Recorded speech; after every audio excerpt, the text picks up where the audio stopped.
ka na, bebe. Malamig. Peke tayo. Tayo mo. Panginoon. Panginoong Jesus. Inaamin ko. Ako ay makasalanan. Hindi ko kayang iligtas ang aking sarili. Salamat sa iyong pag-ibig at sa iyong kamatayan sa krus para sa aking mga kasalanan.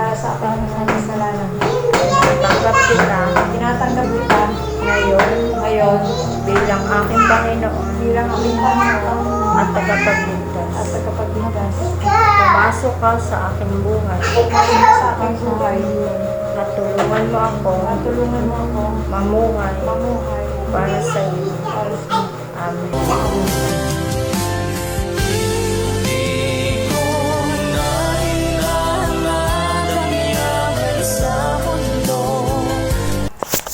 Yan mga Marikoy, babalik tayo kay Mara para ibigay yung nakayanan natin. Mga gamit ng baby, may higaan, thermos, ayan, mga damit, pajama, para hindi na siya bili para may magamit na siya. Magandang araw. Bali ngayon po ay 3 na kami magkakasama. Ako, si Sister Dory at saka si Ate Tess. Tatagpuin natin sila. May mga dala din silang ilang gamit sa kusina, bigas. Kaya samahan nyo kami, tara. Pasyalan natin si Mara.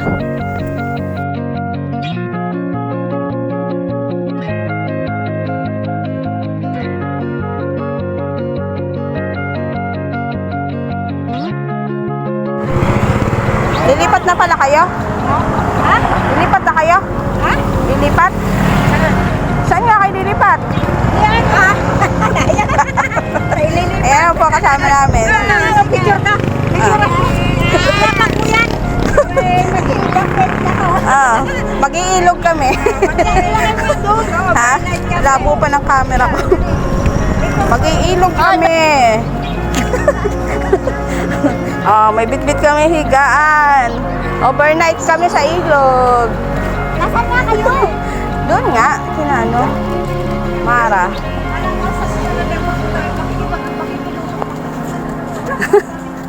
Ayun may lutoan na kahoy.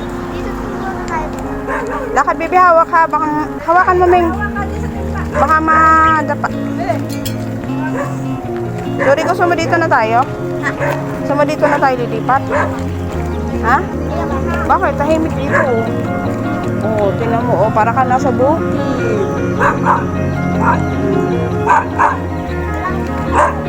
Gawing bata dito.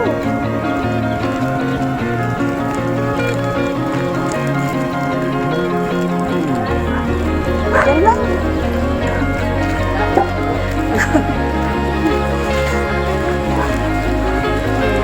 Para lang tayo nasa bukid.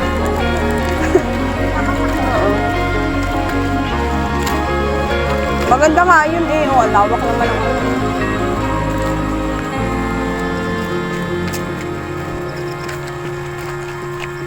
ilang percent lang yung cellphone ko. Okay, ang daming bunga ng lokban ang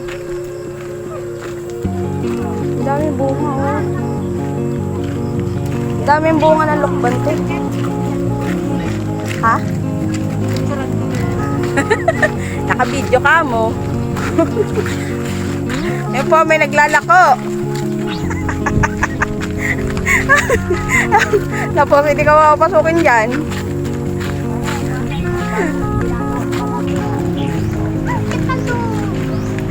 Ow, ow!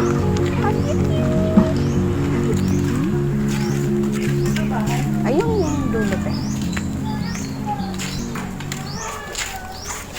Saan ba yun? Ay, dito.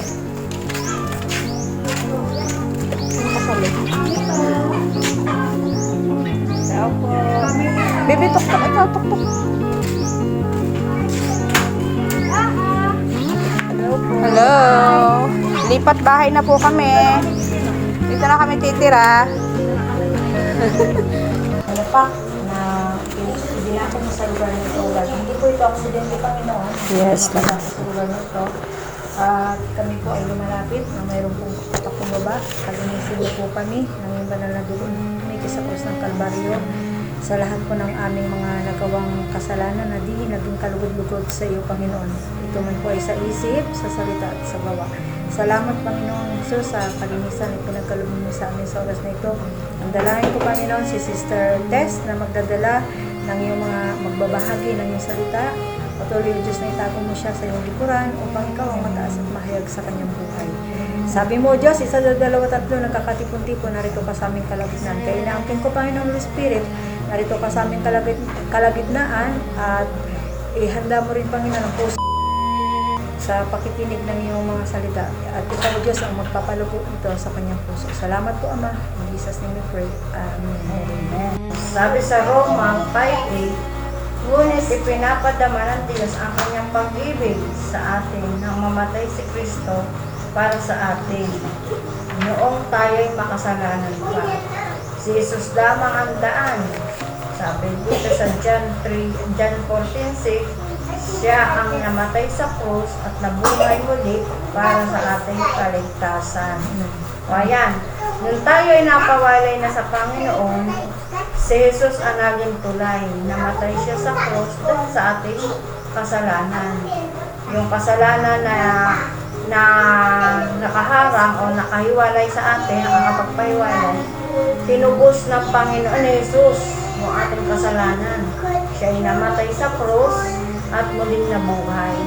Yung pagkabuhay ni Kristo Jesus ay yun yung ating kaligtasan. Ibig sabihin, tayo may pag-asa pang maligtas dahil sa muling pagkabuhay ni Jesus. Si Jesus ay nabuhay para sa atin. At ang Diyos, si Jesus ang siyang nagiging daan para tayo ay muling mapabalik sa Diyos. O para tayo ay muling manumbalik sa Panginoon. Dahil kay Jesus, mapapalapit ulit tayo, magkakaroon ulit tayo ng relasyon sa Panginoon, yung ugnayan natin, gawa ng Jesus. Abi dito, ang tugon. Ano yung tugon? Pananampalataya. At matapos nga ang ating pagpapatanggap sa Kanya, sa tagpong ito naman ay nag-unboxing tayo ng parcel, IST ng mga daladalahan natin. Masaya tayo kasi nakapagpasaya tayo ng buntis. Ito, bigay ito ng kapitbahay ko, si Pani. Tanggapin mo. Congratulations! Ang dami yan, ano yan, yung mga cloth diaper. O, ito mga pajama, pag nanganak ka. Ay, ikaw na yung pala. Labahan mo na lang. Ito, kulambo. Kulambo to ng baby. Towel. Nandito yung iba. Tahimik lang siya nagmamasid sa amin. Pero alam ko, sa kalooban niya, masaya siya. Nakikita ko sa kanya yung sarili ko. Yung mga time na walang-wala ako. Pero madaming tao yung nagbibigay ng pangangailangan namin. Halos wala din ako masabi. Pero sa loob ko, sobrang natatouch ako. Sobrang grateful ako, ultimo sa napakaliit na bagay. Isa sa nagpapatuloy ng luha ko, yung salitang kumusta. Kasi dun pa lang, ramdam mo na yung malasakit sa'yo ng tao na gustong alamin yung kalagayan mo. Kaya Mara, alam kong napapanood mo to, palaging magpasalamat kay God kasi madami pang blessing na papasok sa buhay mo. Yung mga pinagdadaanan mo ngayon, dadaan lang yan, lalagpas lang yan. Kaya kumapit ka lang, magpakatatag ka. Kami ay nandito bilang kami yung ginamit na instrumento ng Diyos para makatulong sa inyo. Ayan, damit ko. Galing kay Pani. May damit ba yung mga anak mo? May damit? Wala kang bat. May damit yun. Hindi, may naibigay na ako nung mga jacket lang. Yung ibang pinagdiitan ni Petot, na ipamigay ko na din. Gawa ng... Alin ang wala kayong baby sa bata? Ito yun. Ito galing to kay Pani at saka yung ano. Ito mga ano yun eh. Ayan. Sana lalaki. Kasi anak niya lalaki. Kaya yung mga ano niya, pang lalaki. Yung akin naman, may higaan naman Oh, ito pag ano na to eh, pag naglalakad na. Parang may bitbitan. Parang binitbit na. Ang may ganito din ako ay kulay red. Ayan. Wala na akong banyo. Sa totoo lang. Magaganda pa to. Mga pajama. Pang baby boy to. Yung akin naman ay pang baby girl.